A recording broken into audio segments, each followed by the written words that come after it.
നമസ്കാരം, good morning. ഞാൻ boss. ഇത് മലയാളത്തിലൊരു വീഡിയോ ആണ്. ഇതിൻ്റെ ഇംഗ്ലീഷ് വീഡിയോ ഓൾറെഡി എടുത്തിരുന്നു. നെറ്റ്വർക്ക് മാർക്കറ്റിംഗ് സബ് കോൺഷ്യസ് മൈൻഡുമായിട്ട് എന്താണ് ബന്ധം? ഈ സബ് കോൺഷ്യസ് മൈൻഡ് ഇത് നെറ്റ്വർക്ക് മാർക്കറ്റിംഗ് മാത്രമല്ല, നമ്മുടെ ജീവിതത്തിൽ ജനിച്ചിട്ട് ലാസ്റ്റ് വരെ ഇതിൻ്റെ ബന്ധം നമ്മളുടെ ജീവിതത്തിലുണ്ട്. ഞാൻ ഇത് ചെറിയ രീതിയിൽ പറയാം. മനസ്സെന്താണ്? മൈൻഡ് എന്ന് വെച്ചാൽ നമുക്ക് ആർക്കും കാണാൻ പറ്റില്ല, പക്ഷെ നമുക്കത് ഫീൽ ഒരു വ്യക്തിയുടെ എക്സ്പ്രഷനിൽ നമുക്ക് ആ വ്യക്തിയുടെ മനസ്സ് അറിയാൻ പറ്റും. എക്സ്പ്രഷൻസ്, അവരുടെ ആക്ഷൻസ്, അവരുടെ റിയാക്ഷൻസ്, ബോഡി ലാംഗ്വേജ് എക്സെട്ര. അപ്പൊ അത് അങ്ങനെയാണ് മനസ്സ് അറിയാൻ പറ്റുന്നത്. മനസ്സിന്റെ അർത്ഥം വേദത്തിൽ കൊടുത്തിരിക്കുന്നു. ചിത്താണി ചോർണി ഭൂതാനി മാനസ് ധാതുച്ച എന്ന് വെച്ചാൽ, മനസ്സെന്ന് വെച്ചാൽ ഈ ശരീരത്തിന്റെ ഏറ്റവും സൂക്ഷ്മമായ ഒരു ഭാഗമാണ് മനസ്സ്. അപ്പൊ ഈ മനസ്സിലോട്ട് ഡയറക്റ്റ് വരാം. മനസ്സ് എന്ന് വെച്ചാൽ ഇതിൽ 3 സെക്ഷൻ ഉണ്ട്. ചിത്ത, അഹം തത്വ, മഹത്തത്വ. ചിത്ത എന്ന് വെച്ചാൽ കോൺഷ്യസ് മൈൻഡ്, നമ്മൾ ഈ ലോകമായിട്ട് ബന്ധപ്പെട്ട് നിൽക്കുന്ന കോൺഷ്യസ്. അടുത്തത് അഹം തത്വം എന്ന് വെച്ചാൽ സബ് കോൺഷ്യസ് മൈൻഡ്. ഇത് നമ്മളുടെ ഉപബോധ മനസ്സ്. അൺകോൺഷ്യസ് മൈൻഡ് മൂന്നാമത്തത്. അതെന്ന് വെച്ചാൽ വിറ്റ്നസിങ് എൻറ്റൈറ്റിയാണ്. നമ്മൾ എന്താണ് ചെയ്യുന്നത്, നല്ലതോ ചീത്തയോ എന്തായാലും അത് ജസ്റ്റ് നോക്കിക്കൊണ്ടിരിക്കുന്നു, ജസ്റ്റ് വിറ്റ്നസ് ചെയ്യുന്നു. അപ്പൊ ഇതാണ് സംഭവം. അപ്പൊ സപ്പോസ് നെറ്റ്വർക്ക് മാർക്കറ്റിംഗിൽ നമ്മൾ ഇപ്പൊ ആഗ്രഹിച്ചു, നമുക്കൊരു വീട് വേണം, ഒരു കാർ വേണം, അല്ലാതെ വേറെ ഒരുപാട് ആഗ്രഹങ്ങളുണ്ട്. കല്യാണം കഴിക്കണം, 1 കോടി രൂപ മാസ വരുമാനം വേണം, 10 കോടി വേണം, ടൂറ് പോകണം, അങ്ങനെ ഇങ്ങനെ പല ആഗ്രഹങ്ങളുണ്ടാവും. അപ്പൊ ആഗ്രഹം നമുക്ക് വരുന്നത് സ്റ്റാർട്ടിങ്ങിൽ നമ്മളുടെ 5 ഇന്ദ്രിയങ്ങൾ കൂടിയാണ്. 5 ഇന്ദ്രിയങ്ങൾ കണ്ണ്, ചെവി, ടേസ്റ്റ്, ടച്ച്, നമ്മളെ ടച്ച്, അത് കഴിഞ്ഞിട്ട് നോക്കുന്ന സ്പർശം, അതെല്ലാം കൂടെ ഒരു 5 സെൻസസ് ഉണ്ട്. ഈ 5 സെൻസസ് കൊണ്ടാണ് നമ്മൾ ഈ ലോകമായിട്ട് ബന്ധപ്പെട്ടിരിക്കുന്നത്. അപ്പോഴത്തേക്കും ഏതെങ്കിലും ഒരു ആഗ്രഹം നമ്മുടെ മനസ്സിൽ വരെയാണ്.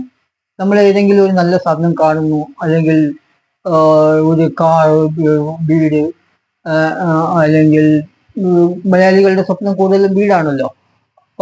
അത് കഴിഞ്ഞിട്ട് 1 കോടി രൂപ, അങ്ങനെ പല പല ആഗ്രഹങ്ങൾ, നല്ല dress, international trip, etcetera 5 star ഹോട്ടലിൽ എൻജോയ് ചെയ്യുക. അപ്പൊ ഈ ആഗ്രഹം നമ്മൾ ആദ്യം നമ്മളെ കണ്ണുകൊണ്ട് കാണും. നമ്മുടെ 5 ഇന്ദ്രിയങ്ങൾ കൊണ്ട് നമ്മുടെ കോൺഷ്യസ് മൈൻഡിലോട്ട് വരണം. കോൺഷ്യസ് മൈൻഡിൽ വന്നു കഴിഞ്ഞാൽ ഈ ആഗ്രഹം അവിടെ കിടക്കുന്നു. ആ ആഗ്രഹത്തിന് നമ്മൾ റിപ്പീറ്റ് ചെയ്യുമ്പോൾ നമുക്ക് ആ ആഗ്രഹം വീണ്ടും നമ്മൾ കാണുന്നു. എനിക്കത് വേണം. അങ്ങനെ ആയി ഒരു സ്റ്റേജ് വരുമ്പോഴത്തേക്ക് ഈ ആഗ്രഹം കോൺഷ്യസ് മൈൻഡിൽ നിന്ന് ഇത് സബ് കോൺഷ്യസ് മൈൻഡിലോട്ട് പോകും താനെ. ഇത് നമ്മൾ എപ്പോഴും ആഗ്രഹിച്ചുകൊണ്ടേയിരിക്കുമ്പോഴത്തേക്ക് ആ ആഗ്രഹം ഒരു സമയമാകുമ്പോഴത്തേക്കും അത് നമ്മുടെ സബ് കോൺഷ്യസ് മൈൻഡിലോട്ട് പോകും. എനിക്ക് വലിയൊരു മ്യൂസിഷ്യൻ ആവണം. അപ്പൊ നമ്മൾ പാട്ട് പഠിക്കാൻ പോയി കുട്ടിക്കാലത്തെ പാട്ട് പഠിക്കാൻ പോയി പിന്നെ നമുക്കൊരു റോൾ മോഡൽ ഉണ്ടാവും. യേശുദാസിനെ പോലെ പാടണം, അല്ലെങ്കിൽ മുഹമ്മദ് റഫി പോലെ പാടണം, അങ്ങനെ റോൾ മോഡലോ. അപ്പൊ നമ്മൾ അങ്ങനെ ആവാൻ തീരുമാനിക്കും. ഇപ്പൊ നെറ്റ്വർക്ക് മാർക്കറ്റിംഗിൽ നമ്മളിപ്പോ നോക്കുമ്പോഴത്തേക്കും ജിഷാദ് ബക്കർ 3-4 കാറുണ്ട്, കോടികളുടെ വീടുണ്ട്, അല്ലാതെ വേറെ ഒരുപാട് വലിയ വലിയ നെറ്റ്വർക്കേഴ്സ് കോടീശ്വരന്മാരായിരുന്നു. പണ്ട് പേരും അവർ പിച്ചച്ചട്ടിയായിരുന്നു. അപ്പൊ അത് നമ്മൾ നോക്കുമ്പോഴത്തേക്കും നമുക്കും അതേപോലെ ആവാൻ പറ്റും. അപ്പൊ ഈ മീറ്റിങ്ങുകളിൽ നമ്മൾ അറ്റൻഡ് ചെയ്യുന്നു.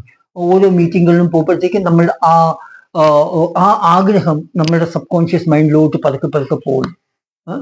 സംഘേ ശക്തി കലിയുഗ എന്ന് വെച്ചാൽ നമ്മൾ എങ്ങനെയാണ് ഈ സംഘം, നമ്മൾ എങ്ങനത്തെ ആൾക്കാരുടെ കൂടെ കൂട്ടം കൂടുന്നു അതേപോലെ നമ്മൾ ആവുന്നു. കൊടിയന്മാരുടെ കൂടെ പോകുമ്പോൾ നമ്മൾ കൊടിയനായി മാറും. നമ്മള് ഈ ബീഡി വലിക്കുന്നവരുടെ കൂടെ, സിഗരറ്റ് വലിക്കുന്നവരുടെ കൂടെ പോയാൽ നമ്മൾ അങ്ങനെ ആയി തീരുന്നു. അപ്പോൾ നമ്മൾ ഈ നെറ്റ്വർക്ക് മാർക്കറ്റിംഗിന്റെ മീറ്റിങ്ങിൽ പോകുന്നു, സൂം മീറ്റിംഗ് അറ്റൻഡ് ചെയ്യുന്നു, നമ്മൾ പ്രോഡക്റ്റ് വാങ്ങിക്കുന്നു. ഇതെല്ലാം ചെയ്യുമ്പോഴത്തേക്കും നമ്മൾ അതായി മാറുന്നു.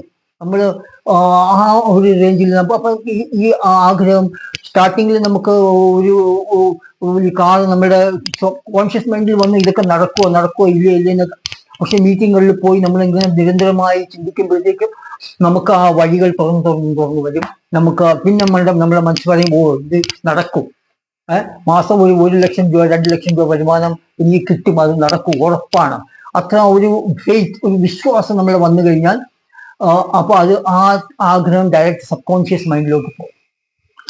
ആഗ്രഹം എപ്പോഴാണ് സബ് കോൺഷ്യസ് മൈൻഡിലോട്ട് പോകുന്നത്? ആഗ്രഹം, ഡിസയർ, ഇച്ഛ, എന്തായാലും എന്താണ് നിങ്ങൾ ആഗ്രഹിച്ചത് അത് സബ് കോൺഷ്യസ് മൈൻഡിലോട്ട് പോകുമ്പോഴത്തേക്കും ദൈവത്തിന് അത് പൂർത്തീകരിച്ചേ പറ്റൂ. അങ്ങനെ ഒരു സംഭവം ഇവിടെ ഉണ്ട്. അതാണ് സീക്രട്ട് എന്ന് പറയുന്നത്. മെജിഷ്യൻസ് ഒക്കെ കൂടുതൽ ഇത് ഉപയോഗിക്കുന്നുണ്ട്. അവർ ഫാസ്റ്റ് ആയിട്ട് അവരുടെ ഓരോ കാര്യങ്ങൾ സബ് കോൺഷ്യസ് മൈൻഡിലോട്ട് ഇടുന്നു. അപ്പോൾ ഫാസ്റ്റ് ആയിട്ട് അവർക്ക് റിസൾട്ട് കിട്ടുന്നു, ഓൺ ദ സ്പോട്ട് റിസൾട്ടാണ്. കൂടുതൽ മെജിഷ്യന്മാർ ഇങ്ങനെയാണ് ചെയ്യുന്നത്. മെജിഷ്യൻ അത് കഴിഞ്ഞിട്ട് പക്ഷേ നമ്മൾ ഈ നെറ്റ്വർക്ക് മാർക്കറ്റിങ്ങിൽ വീട്ടമ്മമാര് വീട്ടിലിട്ട്, അപ്പൊ അവർക്ക് എങ്ങനെ, അവർക്ക് ചിന്തിക്കാൻ പോലും പറ്റൂല 1 ലക്ഷം രൂപ മാസ വരുമാനം, 3 ലക്ഷം രൂപ, 5 ലക്ഷം രൂപ, 10 ലക്ഷം രൂപ മാസ വരുമാനം.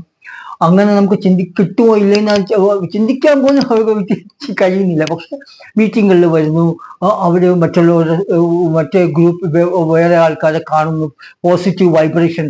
മീറ്റിങ്ങുകളിലൊക്കെ പോകുമ്പോഴത്തേക്കും പോസിറ്റീവ് വൈബ്രേഷൻ ഉണ്ടാവുന്നു. സൂം മീറ്റിങ്ങിൽ ഓരോ ആൾക്കാരുടെ കാര്യങ്ങൾ കേട്ട് ഓട്ടോമാറ്റിക് സബ് കോൺഷ്യസ് മൈൻഡിലോട്ട് ആ കാര്യം വരുന്നത്. I can also win, I am a winner.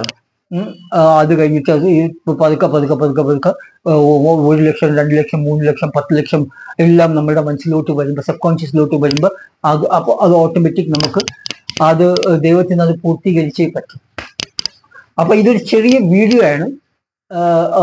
അപ്പൊ അടുത്തത് വെച്ചാൽ അൺകോൺഷ്യസ് മൈൻഡാണ്. അൺകോൺഷ്യസ് മൈൻഡിൽ നമ്മൾ അത് ജസ്റ്റ് വിറ്റ്നസിങ് എൻറ്റൈറ്റിയാണ്. നമ്മൾ എന്ത് ചെയ്യുന്നു അത് വിറ്റ്നസ് ചെയ്ത് അത് നമ്മുടെ കമ്പ്യൂട്ടറിന്റെ മെമ്മറിയിൽ സ്റ്റോർ ആവുന്ന, അതുപോലെ നമ്മളുടെ ഇവിടെ മനസ്സിന്റെ അവിടെ ഒരു മെമ്മറി ഉണ്ട്, അതിലിങ്ങനെ സ്റ്റോർ ആവും.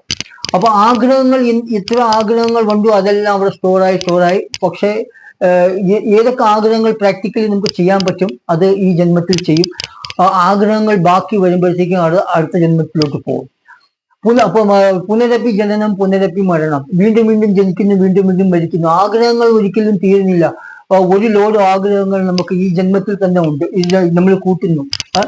സ്വർണം വേണം, കോടികൾ പണം വേണം, വീട് വേണം, വാഹനം വേണം, നല്ല ഭക്ഷണം വേണം, ടൂർ വേണം, 5 സ്റ്റാർ ഹോട്ടൽ എനിക്ക് സ്വന്തമാവണം. അങ്ങനെയൊക്കെ പല ആഗ്രഹങ്ങൾ എല്ലാം നമ്മുടെ മനസ്സിൽ ഇങ്ങനെ കൂടി ഇരിക്കും. അപ്പൊ അത് ഈ ജന്മത്തിൽ അത്രയും സമയമില്ലല്ലോ പൂർത്തീകരിക്കാൻ. അപ്പൊ അതിനു വേണ്ടി അടുത്ത ജന്മത്തിലോട്ട് പോകാം. അടുത്ത ജന്മത്തിൽ ആ ജന്മത്തിന്റെ വേറെ ആഗ്രഹങ്ങൾ കൂടും. ഈ ജന്മത്തിന്റെ ആഗ്രഹം ഇതെല്ലാം കൂടെ സ്റ്റോക്കായി ഈ ജനന മരണം ജനശൃംഖലയിൽ നിന്ന് നമുക്ക് ഒരിക്കലും വെളിയിൽ വരാൻ പറ്റത്തില്ല. ശ്രീകൃഷ്ണൻ ഭഗവത്ഗീതയിൽ പറഞ്ഞതുപോലെ പുനരഭി ജനനം പുനരഭി മരണം. എന്നുവെച്ചാൽ വീണ്ടും ജനിക്കുന്നു, വീണ്ടും മരിക്കുന്നു. ഇതിൽ ഒരു ഇതില്ല. പക്ഷേ ഒരു കാര്യമുണ്ട്, ശ്രീകൃഷ്ണൻ വേറൊരു കാര്യം കൂടെ പറഞ്ഞു. ആരുടെ എവിടെ തീരുന്നു അവിടെ നിന്നാണ് ആ വ്യക്തിയുടെ അടുത്ത ജന്മത്തിൽ തുടക്കം. ഇപ്പൊ ഒരു കോടീശ്വരൻ, ഇപ്പൊ സപ്പോസ് ടാറ്റ, പുള്ളിയൊരു കോടീശ്വരനായിട്ടാണ് മരിച്ചത്. അടുത്ത ജന്മത്തിൽ പുള്ളി അതേപോലത്തെ കോടികളുള്ള വലിയ ഫാമിലിയിൽ ജനിക്കും. ബോൺ വിത്ത് സിൽവർ സ്പൂൺ എന്ന് കേട്ടിട്ടില്ലേ? അതാണ്. കഴിഞ്ഞ ജന്മത്തിൽ നമ്മൾ ഏത് ലെവലിലായിരുന്നു ആ ലെവലിലാണ് നമ്മൾ ഈ ലെവലിൽ ജനിക്കുന്നത്. ഇപ്പൊ ചില കുട്ടികൾക്ക് ജനിച്ചുടനെ പാട്ട് പാടുന്നു, 4 വയസ്സ് 5 വയസ്സിലൊക്കെ ഭയങ്കരമായിട്ട് അടിപൊളി പാട്ട് പാടുന്നു. മലയാളം, ഹിന്ദി, കന്നഡ, ബംഗാളി, പല ലാംഗ്വേജിൽ നമ്മൾ കേട്ട അന്തം വിട്ടു. ഇത്രയും ചെറിയ കുട്ടി ഇങ്ങനെ ഇത്രയും അടിപൊളിയായിട്ട് പാടുന്നു, മ്യൂസിക്കൽ ഇൻസ്ട്രുമെന്റ്സ് എല്ലാം വായിക്കുന്നുണ്ട്. അപ്പൊ അത് സംഭവിച്ച കഴിഞ്ഞ ജന്മത്തിൽ ആ വ്യക്തി വലിയ മ്യൂസിക്കിൽ വിദഗ്ധനായിരിക്കാം, മ്യൂസിക്കിൽ പണ്ഡിതനായിരിക്കാം, അല്ലെങ്കിൽ മ്യൂസിക് പഠിച്ച ആളായിരിക്കാം. ആ രീതിയിൽ അപ്പൊ എവിടെയായിരുന്നു? ചിലർ ഡ്രൈവിംഗിൽ എക്സ്പെർട്ടാണ്, ഈ കൊച്ചു കുട്ടികളൊക്കെ 9ാം ക്ലാസ് 10ാം ക്ലാസ്സിലൊക്കെ പഠിക്കുന്ന 8, 9, 10, 11 വയസ്സുള്ള കുട്ടികളൊക്കെ ചിലർ നല്ല രീതിയിൽ സൈക്കിൾ ചവിട്ടുന്നു, ഒരു വീലിലൊക്കെ സൈക്കിൾ ചവിട്ടുന്നു, ഡ്രൈവിംഗിൽ എക്സ്പെർട്സ്. അപ്പൊ ആ കഴിഞ്ഞ ജന്മം ഇപ്പൊ ഒരു റീസെന്റ് വാട്സാപ്പ് ഇതിൽ വന്നു, 11 വയസ്സായ കുട്ടി ഒരു റോബോട്ട് ഉണ്ടാക്കി. 11 വയസ്സായ കുട്ടി ആരും പഠിപ്പിച്ചില്ല, തന്നിട്ടാണ് അവൻ തന്നെ സെറ്റിലാക്കി ഒരു റോബോട്ട് ഉണ്ടാക്കി. റോബോട്ട് ഇപ്പൊ സംസാരിക്കുന്നു, നടക്കുന്നു, വരുന്നു, പോകുന്നു. അപ്പൊ അതിങ്ങനെ കഴിഞ്ഞ ജന്മത്തിൽ ഈ കുട്ടി ഒരു സയന്റിസ്റ്റ് ആയിരിക്കും. അപ്പൊ അതിന്റെ ആ കഴിഞ്ഞ ജന്മത്തിന്റെ ബാക്കിയാണ് ഇവിടെ ഇവിടെ നടക്കുന്നത്. ആരുടെ ഇവിടെ തീരുന്നു അവിടെയാണ് അടുത്ത ജന്മം. അപ്പൊ സപ്പോസ് ഇപ്പൊ ഈ അദാനി, അംബാനി ഇവരൊക്കെ കോടീശ്വരന്മാർ, ഇവര് മരിച്ചു കഴിഞ്ഞാൽ അടുത്ത ജന്മത്തിൽ ഇവര് വലിയ കോടിയുള്ള ഫാമിലിയിൽ ജനിക്കും. അപ്പൊ അങ്ങനെയാണ് ആരുടെ എവിടെ തീരുന്നു അവിടെ നിന്നാണ് അടുത്ത ജന്മങ്ങൾ തുടക്കം. അപ്പൊ ഈ ജന്മമരണ ശൃംഖലയിൽ നിന്ന് വല്ല മുക്തി മോക്ഷമുണ്ടോ എന്നൊരു ചോദ്യം എല്ലാവരുടെ മനസ്സിലും വരും. ആ ചോദ്യം എന്ന് വരുന്നു അന്നാണ് നമ്മൾ ഈ മറ്റേ ഗൗതം ബുദ്ധനെ പോലെ ഈ രാജകൊട്ടാരം വിട്ടിട്ട് കാട്ടിൽ പോകുന്ന മെഡിറ്റേഷനൊക്കെ ചെയ്യുന്നു. ആ ചിന്ത വരുന്നത് വരെ ഈ ജന്മം മരണം ഇങ്ങനെ പോയിക്കൊണ്ടേയിരിക്കും. അപ്പൊ ഈ നെറ്റ്വർക്ക് മാർക്കറ്റിങ്ങിനെ പറ്റി ഞാൻ പറയാണ്. ഇത് നിങ്ങൾ ആഗ്രഹിക്കുന്ന എന്താണ്, തീവ്രമായ ആഗ്രഹം വന്നു കഴിഞ്ഞാൽ സബ് മൈൻഡിലോട്ട് അത് പോയി കഴിഞ്ഞാൽ അത് നടക്കും. അത് ദൈവത്തിന് ചെയ്തേ പറ്റൂ, നടന്നാലേ പറ്റൂ, നടത്തിയാലേ പറ്റൂ. അപ്പൊ അങ്ങനെയാണ് സംഭവം. അതാണ് ഈ സബ് കോൺഷ്യസ് മൈൻഡ് എന്ന് പറയുന്നത്. ഇത് നമ്മുടെ നെറ്റ്വർക്ക് മാർക്കറ്റുമായിട്ട് 100% ബന്ധമുണ്ട്. പെന്തിക്കോസിൽ ഞാൻ കേട്ടിട്ടുണ്ട്. പെന്തിക്കോസിൽ ക്രിസ്ത്യൻ ബെന്തിക്കോസ് അവര് പോയി ദൈവത്തിന്റെ പ്രാർത്ഥന, ദൈവമേ എനിക്ക് കാർ വേണം, ബംഗ്ലാവ് വേണം, എനിക്ക് നല്ല വീട് വേണം, പണം വേണം എന്നൊക്കെ അവര് ഇങ്ങനെ പ്രാർത്ഥിച്ചുകൊണ്ടേയിരിക്കുന്നു. ആ പ്രാർത്ഥന അവരുടെ സബ് കോൺഷ്യസ് മൈൻഡിൽ പോകുമ്പോഴത്തേക്കും അത് അവർക്ക് കിട്ടുന്നുണ്ട്. പിന്നെ ഈ ബൈബിളിൽ ഒരു കാര്യം പറഞ്ഞിട്ടുണ്ട്, faith can move mountains. Faith എന്ന് വെച്ചാൽ അടിയുറച്ച വിശ്വാസം ഉണ്ടെങ്കിൽ നിങ്ങൾ മലയും മറിക്കാൻ പറ്റും എന്നാണ് അതിൽ ഒരു കോട്ട്. അപ്പൊ ആ ഒരു അടിയുറച്ച വിശ്വാസം നമുക്ക് വന്നു കഴിഞ്ഞാൽ അതെപ്പോ വരും? നമ്മൾ വർക്ക് ദ പ്ലാൻ ചെയ്യുമ്പോഴാണ്. പ്ലാൻ ദ വർക്ക് അല്ല, പ്ലാൻ ചെയ്യുന്നു, നമ്മൾ അത് വർക്ക് ചെയ്തിട്ടില്ലെങ്കിൽ ആക്ഷൻ വേണം. ആക്ഷൻ. അപ്പൊ വർക്ക് ദ പ്ലാൻ എന്ന് വെച്ചാൽ ആക്ഷൻ. അപ്പൊ ആക്ഷൻ വരുമ്പോഴത്തേക്കും ഓട്ടോമാറ്റിക് നമുക്ക് അത് നമ്മുടെ സബ് കോൺഷ്യസ് മൈൻഡിൽ ആ ആഗ്രഹം പോവും. അവിടെ നമുക്ക് നമ്മൾ വിചാരിച്ച കാര്യം നടക്കും. അപ്പൊ ഇത് ബാക്കി പിന്നീട് ഇതേ വീഡിയോ ഞാൻ ഇംഗ്ലീഷിൽ എടുത്തിട്ടുണ്ടായിരുന്നു. ഇത് മലയാളത്തിൽ ഇനി വേറെ ഏതെങ്കിലും ലാംഗ്വേജിൽ എടുക്കണമെന്ന് ഞാൻ തീരുമാനിക്കാം. നമസ്കാരം. Thank you very much.